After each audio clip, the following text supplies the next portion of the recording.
This brand new line of phones is kind of a big deal for a lot of different reasons, and one of them is because of that big old G on the back. It's Joshua Vergara from Android Authority. What's going on, everybody? And this is a hands-on and first look at the Google Pixel and Pixel XL.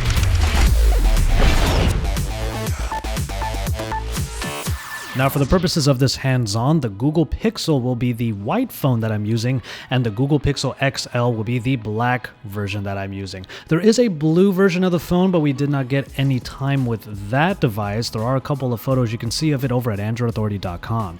And for the sake of argument, the Google Pixel XL does have a larger 5.5-inch screen at Quad HD resolution over the Full HD screen of the Google Pixel, and of course it has a larger battery.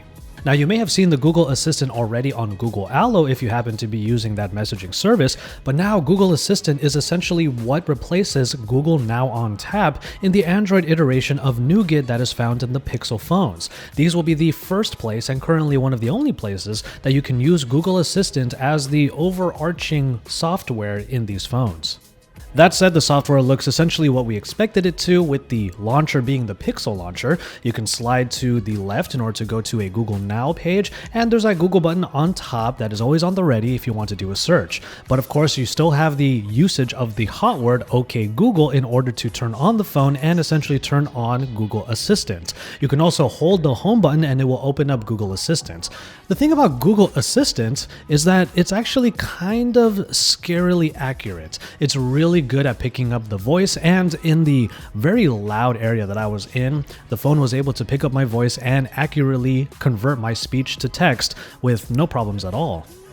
And the search is actually really robust. You're seeing in this clip right now that I'm saying a lot of different search terms, and Google is able to take the text that it converts from my speech and do the search properly. In a lot of cases, actually opening the appropriate application that I wanted. For example, saying that I wanted to play a specific, very specific thing like TJ Perkins' entrance meant that it opened up YouTube and showed me, lo and behold, the actual video of that entrance.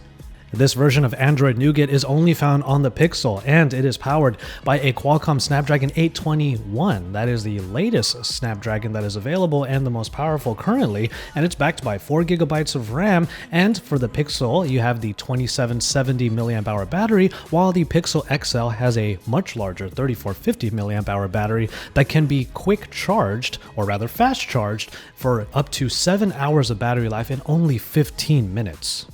Also, if you were a little bit worried when the slide came up showing the USB-C port on the bottom, rest assured there is a headphone jack on here. It was a bit of a sidestep that they did. Everyone gasped in the audience when they saw that portion, but the headphone jack is on the top of the phone.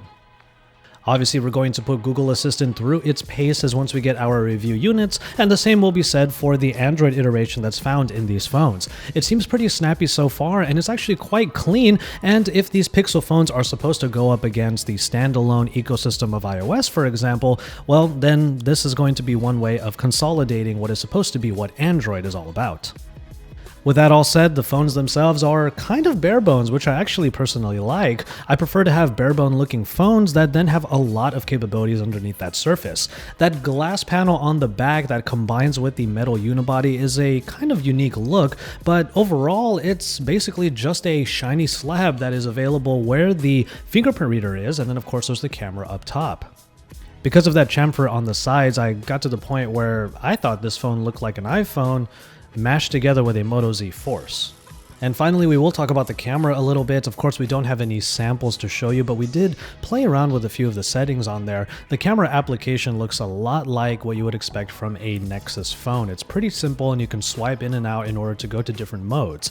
Now, there is video stabilization on here, but there's no OIS on these cameras. It's all EIS, which is software-based stabilization, and that might sway a few people, but apparently video stabilization is supposed to be very good. We will do that testing once we get our review units. On paper, it might seem like these cameras are exactly the same as the ones we got in the Nexus line from last year.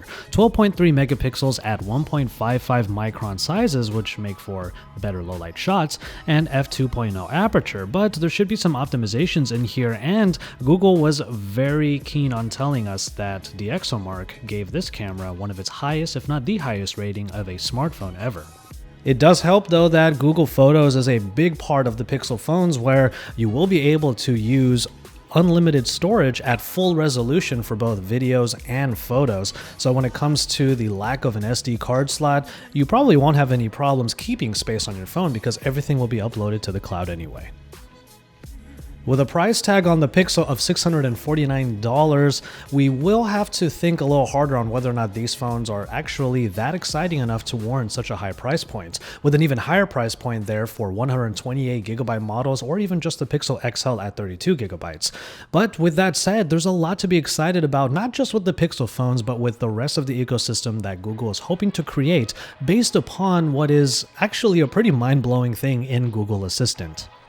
But of course, we will give you our final thoughts on this once we get our hands on review units, and our full review comes out here at Android Authority. So keep it tuned to Android Authority for more about the Google Pixel phones, and you can also see a couple of quick look comparisons with a couple of the bigger phones, including the Note 7 and the Nexus 6P, both of which will be compared to the Google Pixel XL. From there, you can stick around for our full reviews and even more from the Google Pixel phones, because we are your source for all things Android.